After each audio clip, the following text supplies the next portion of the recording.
Hello ladies and gentlemen, I am Screen Scene Guru coming at you with another video, this time on the movies and television I've been catching up on in the new year, 2026. I hope everyone's having a happy new year. Let's get into it with the movies. So I have watched on Netflix, this was the epic tale of the Baahubali. So this was an Indian film, very interesting lore and story. This is done by the same director of RRR, so very nice stuff there if you guys have checked out that one.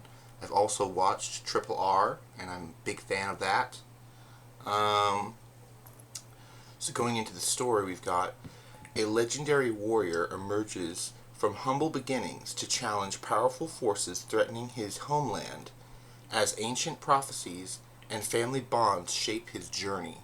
So very good stuff. I believe this was recently put on Netflix, so it's a new release. Like I said, it was made by the same dude who did Triple R, which was a really big epic musical in India. This was originally two films that they merged into one. So this was a remaster or recut. Really interesting stuff. The director is S.S. Rajamouli. Hope I'm saying that right. Going into some more things about this. It's a tale about their gods, so very interesting story about a mother who tries to save her baby. And then, of course, you get to see the backstory behind the father and even the grandfather, which are all played by the same actor. Really interesting stuff here. We go into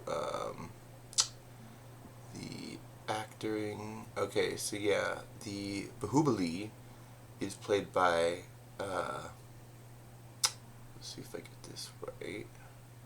Oh, this is the bad guy. Hold on. Back. That was Rana Daba. But the good guy was played by, let's see what this dude is named. Pras. He's pretty big in India. He's been in several motion pictures. He's known for the Baahubali 2, The Conclusion, Marchi Kale. So he's been in a lot of stuff in India, which is cool. So going into this, Prahas is an Indian actor who's worked in the Telugu cinema, one of the highest paid and highest gross actors in Indian cinema. Pahuda is hailed as the first pan-Indian superstar. So really cool stuff there. You guys can see him in the thumbnail. Other stuff I've been watching, this is a 3-hour film, so this is quite a long epic tale about the father, the grandfather, and this kingdom that was slowly taking over different parts of India. They made a promise, twin sons, that each would get a time to rule. Baahubali was the nicer brother, and then the other one was more of a dictator. And really interesting. The battle sequences in it are really cool. So if you guys are into big montages of battle sequences, they do it all out. With the production design, I'd liken it to Lord of the Rings, but like from India. So that's really cool. Going on from there, the Baahubali the Epic 2025. It's 3 hours 45 minutes. It's almost 4 hours. I do want to talk about some TV picks real quick before I go into my movie notes.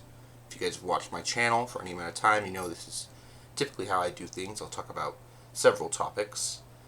But going into my TV picks, I want to talk about this new show that came out last year, 2025. This was Secrets Declassified with David Duchovny. I'm a big fan of his ever since The X-Files and even to now, modern day. So he discusses, the first episode is titled Secrets of the Skies. Really informative episode to go into, guys. From a near nuclear disaster in North Carolina to the cover-up of UFO incidents at a missile base, and Israel's abduction of a fighter jet theft. Explosions exposes how nations compete for supremacy in the skies and beyond. Moon and the stars. So really cool stuff there. I've gotten a couple episodes into the season. It's got 10 episodes. Going into episode 2, we got Black Sites. Really informative episode. David Duchovny explores hidden government facilities and their secret operations. From a Soviet poison lab in a nuclear site underneath Greenland's ice, and a U.S. doomsday bunker inside of a mountain. So a lot of informative stuff. If you guys didn't know this before, a lot of these secrets are being revealed in the show. Secrets that I didn't even know about. For instance, there was a nuclear disaster in Russia in the 80s. A nuclear power plant, which they brought in thousands of Gulag prisoners to build this large plant. It melted down in the 80s. They evacuated people up to like several miles away from the plant. And then the government basically covered it up. The CIA knew that Russia had a faulty plant, but they didn't talk about it either because they wanted the U.S. Nuclear Power Commission to continue going. They didn't want people to be disenfranchised by nuclear power and the idea that these plants can fail and can melt down. They didn't want people to know that, so they kept it secret for years. But very interesting story. I watched the shock docs about cryptids, weird unexplained phenomenon, and they actually have one on Discovery Plus called Yeti Massacre, and I highly recommend it. It's about a group of Russian explorers that were out on a mountain trail in Russia, and they were all slain. Their tent was ripped open. Some of them had clothing on, like shoes, others didn't, and they were all killed in different graphic forms and ways. Some of them had their body parts crushed, completely destroyed. Others had tongues and eyes removed, like an ape attack. And Russia declared it as originally an avalanche and then potentially a nuclear disaster, and then finally they said it was a Yeti, which was very shocking. But that was right in that region of that nuclear fallout.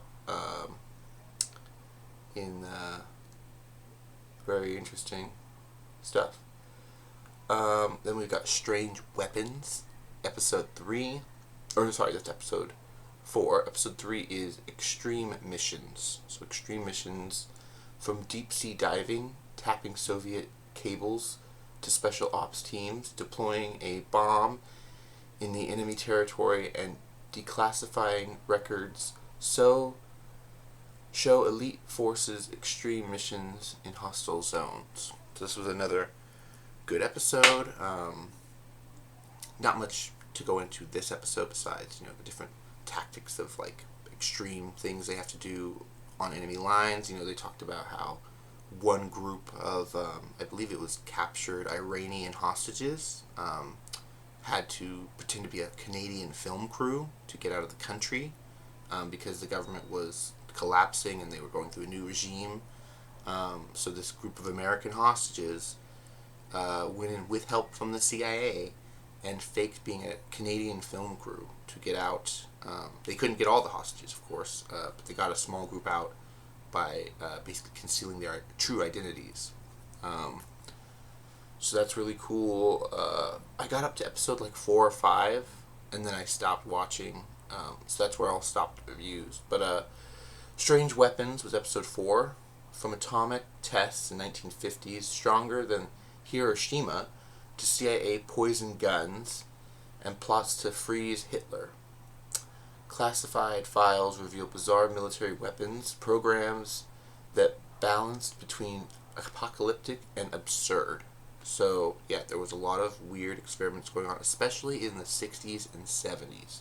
Not so much into the 80s. They kind of went more towards espionage and just record keeping. But right in the 60s and 70s, we had a apex, a heightened activity of just weird gadgets being introduced. This was stuff like James Bond with the bulletproof car and submarines that were doing weird things, drones. They had drones in the 70s that were the size of bugs. So they had very odd things going on back in the day. So it just begs the question, what are they doing now?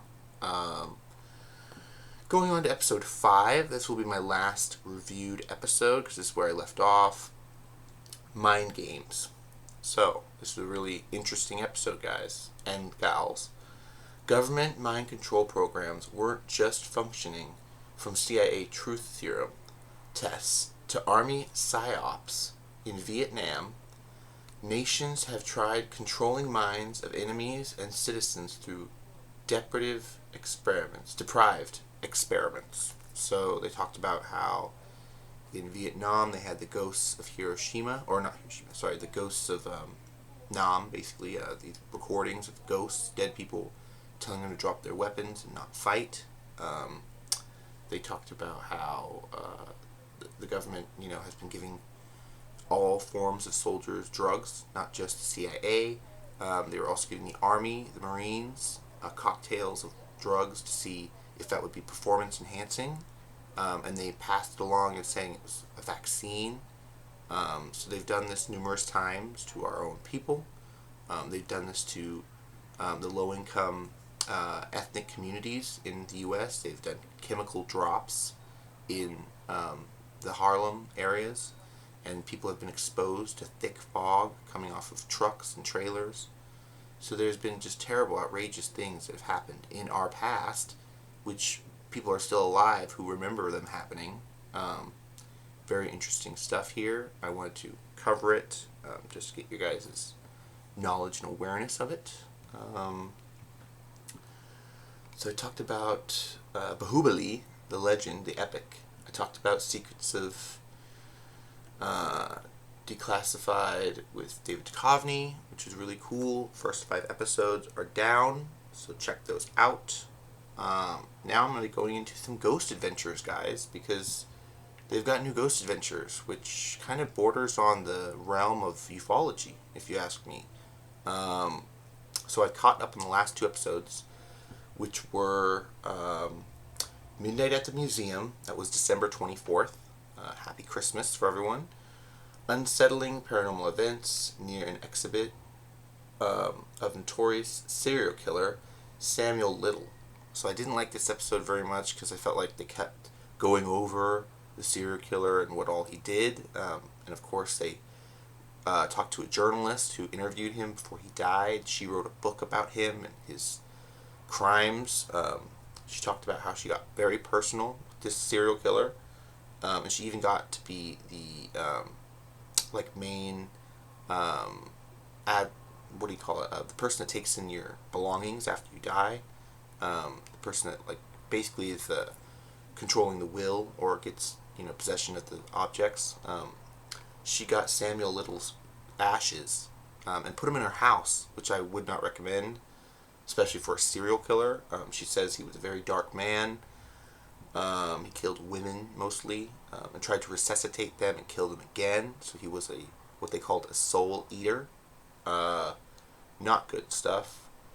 But they had his stuff in a museum in Las Vegas, which Zach went to. I believe it's Zach's museum even, which he now has the props in his museum. But they captured evidence of a body, a figure, with the XLS camera, motion tracking. It was touching the dolls. It was touching all of them, laying across them almost as if it was draining energy. So very interesting stuff there. They all feel like they were attached to something when they were in the museum. Notorious. Yeah, I already read that part. Okay. And yeah, they even get evidence of him maybe confessing to unresolved murders because they get a voice recording of a coffin near a river, and he was known to bury his victims in crates, coffins, things like that. And they haven't recovered all of his victims yet. So this recording that Zach got might have been actual proof that will lead them to finding a body. Very interesting stuff. So going into this last episode they had, on December 31st, right before the new year, Zach Bagans dropped Poach Hospital of Hell. So this was the crew investigates an abandoned buildings in Poach, Nevada. They talked about how this is notorious for its murders. In the past 1800s, there was about 60% of the population was murdered for their property or for acting out or whatever. A lot of people in the area, they said rarely would people get sick and die. They would most likely come in with a knife wound or a gunshot. So pretty violent area. This also was an area known back in the day for smelting silver, guys. This was a plant for melting down raw silver that they mined out of the earth. And a fellow paranormal investigator who had been to this plant before had seen sightings of a demonic creature in the Poach mill. She said it was reptilian. She said it was what she believed as a lizard person crawling around on the floor. Now you gotta remember, these smelting plants had to get to such a high temperature to melt down the silver, and the silver alone would have been conductive material. These, I believe, reptilians might have been interested in. They put up cameras all around the plant, but they don't go to the lowest floor because they say they feel something crawling around down there on the floor. They even at one point capture an image on their XLS, the motion tracker, of what seems to be a tall, long iguana. And like I said, they get a light down there. There's a light that is shown. They don't pick it up with their own eyes. They can capture it with the camera. But I believe this thing may be translucent. It may be reflecting light that shoots on it, and it appears invisible to us. But we did pick it up on infrared. Infrared camera was able to spot it. And of course they heard it, audible noises on the floor. It sounded like it was dragging itself. So that was very interesting as well. So yeah, just a lot of stuff happening all over the world. With the news of the world, I do want to cover some movie notes real quick, going into my last couple pages for this book. So I'm going to be getting a new news journal soon. But I've already talked about how a couple of these things on the page, but I do want to talk about one real quick. Simu Liu was seen at, I believe it was a football game with Andrew Garfield, and a lot of people are speculating, could that mean Simu Liu, Shang-Chi, and Amazing Spider-Man will be in Avengers Doomsday? We're not exactly sure. I mean, there was a lot of people at that football game, tens of thousands, but to see they both were together, and they shared a big home screen shot together that the camera focused on them, so that was kind of interesting to hear or see. So yeah, real interesting stuff right here. John Krasinski, who I believe it's John or Josh Krasinski, might be getting that name wrong, but the Krasinski who did Top Gun, Maverick, and of course he did F1, he is rumored to be doing a UAP movie about scientific fact, as he claims. This isn't going to be, a one-off or a scientific, sci-fi movie. He's saying this is going to be a scientific, real film, which is very interesting, similar to what Spielberg is trying to do with Disclosure Day. Going on, we got Zootopia 2 officially makes more money than Frozen 2 in the box office theaters. And I gotta say, I'm not too surprised. I mean, I would have predicted that as well. I think Zootopia is much more of a bankable franchise. It has a lot more going on than the Frozen franchises. Even though we just confirmed that Frozen 3 and 4 are happening with the original voice cast. Stranger Things had its season finale wrap-up, which was really cool. I liked it very much. I'll probably make a separate video on that. But I will talk about their spin-offs real quick. They have confirmed several spin-offs, as well as an animated Tales of 85, which is taking place between seasons 2 and 3. I'm looking forward to that very much.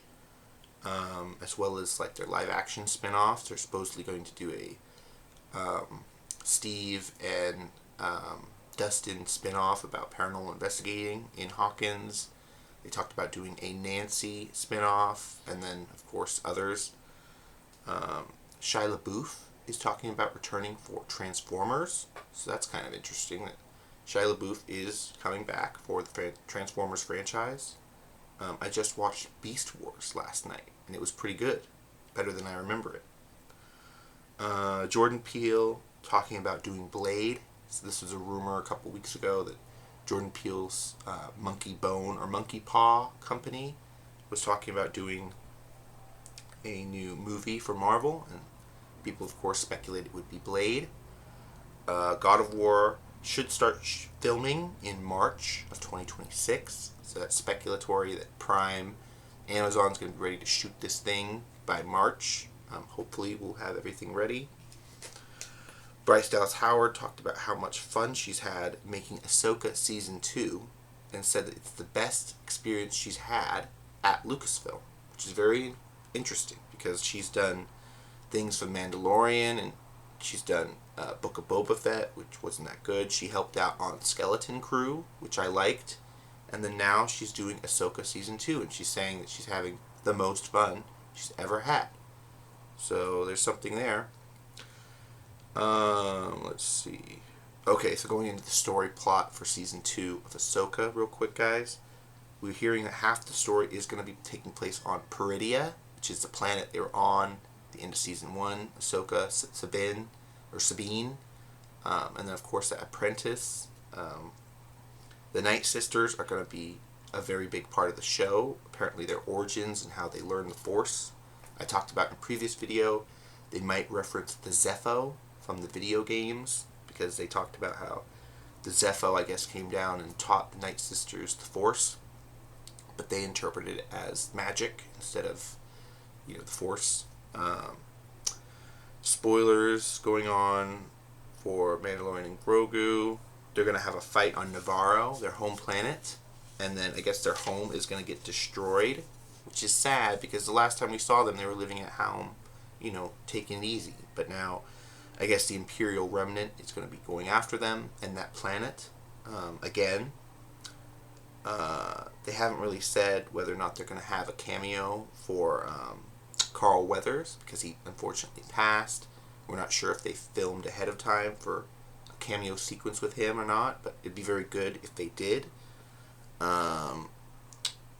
Everybody Loves Raymond turns 30 years old, so really interesting that television is getting up there. Tommy Lee Jones' daughter was recently discovered unalived in a hotel room, which was shocking to hear. They're currently saying it was substance abuse that led to her unfortunate passing, which is really sad to hear. A big fan of Tommy Lee Jones and his family. So I'm hoping they're dealing with all this really terrible news at this time in their lives. Hoping that they can get through it. Prayers for them. Walking Dead. There's a big Walking Dead announcement because Robert Kirkman apparently is in the midst of a legal battle with AMC Studios. He wants to get the rights to Walking Dead back. He feels like they've taken the rights and ran amok with them with these spin-off shows. There is a rumor that the spin-offs are all going to connect in one series, so that's kind of cool. But then again, the Daryl Dixon show is going on its 4th season, which you're saying is going to be the last. And then Dead City with Maggie and Negan and Glenn's child. I believe it's on its 3rd or 4th season, and that should be the last as well. But they're talking about bringing back Rick Grimes, Andrew Lincoln, and there's speculation because he apparently has played voice roles for video games now. He was in Call of Duty, the last Call of Duty, I guess Black Ops 4. He was a skin you could play as, and you hear his voice.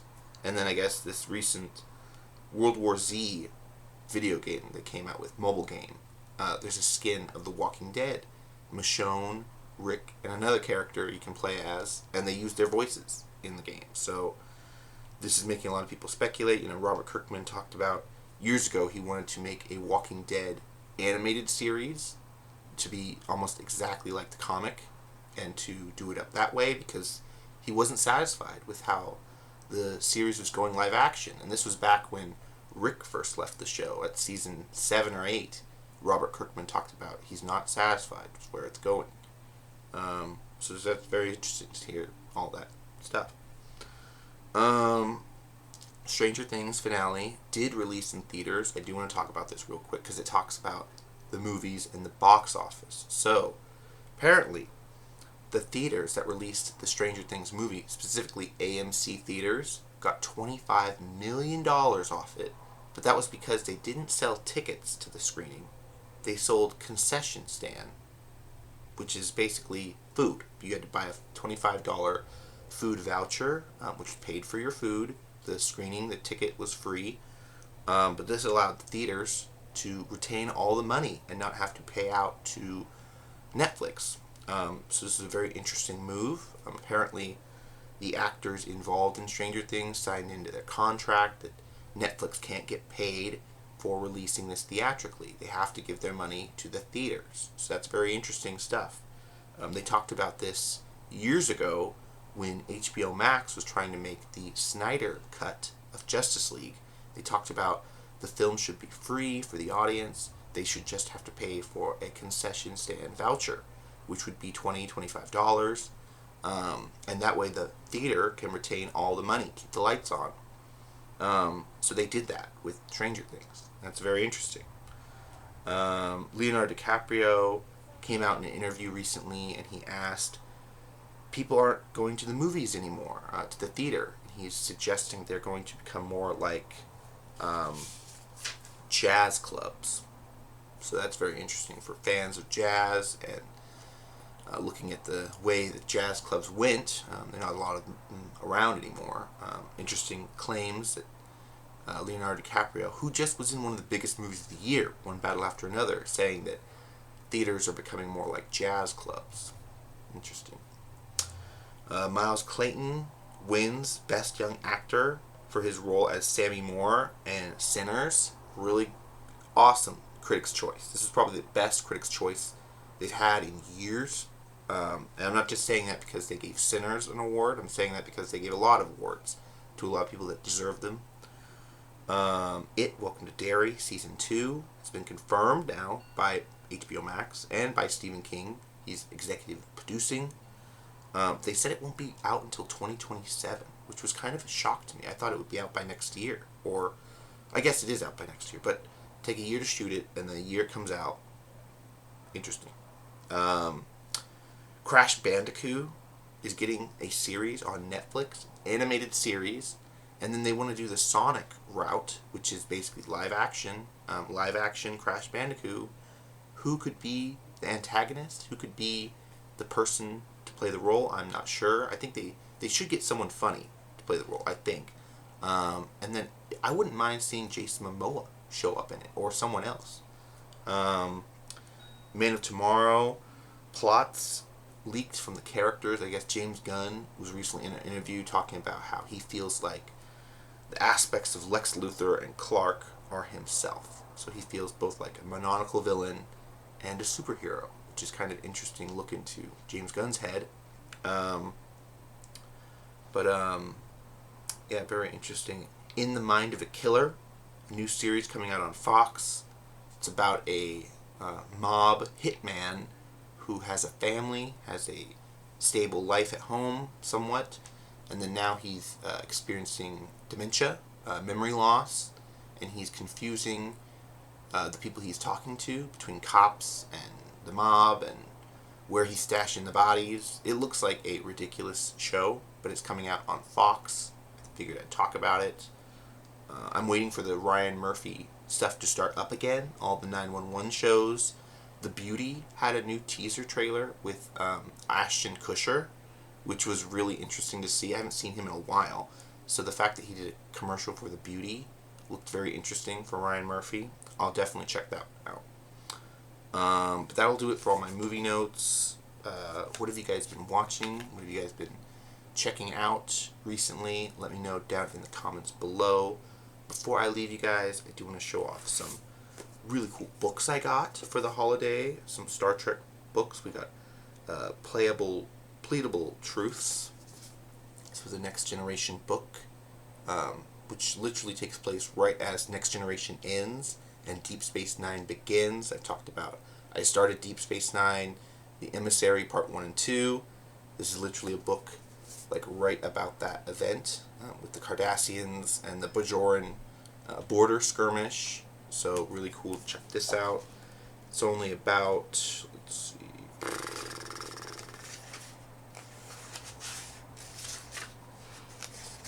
38 chapters. That's hardly nothing. 38 chapters for really cool stuff. And then of course I got another Picard novel. This time, Second Self. This is a story right after the first season of Star Trek Picard. As you can see, it still has some of the cast and crew. This is, of course, after he becomes an android, like Data. So I'm definitely going to be getting into this pretty soon. But yeah, really cool. And this only has about 30-some chapters as well. Really awesome Star Trek novels to get into, guys. So be sure to like the channel. Follow for more content coming out in the next few days. Definitely going to be posting some more Last of Us Season 2 bonus features. If you guys are following me on my TikTok page, I can also post some more behind the scenes featurettes to movies and stuff I've been watching. If you guys are interested in that, let me know. Until next time, bye bye. Have a good one. Stay safe.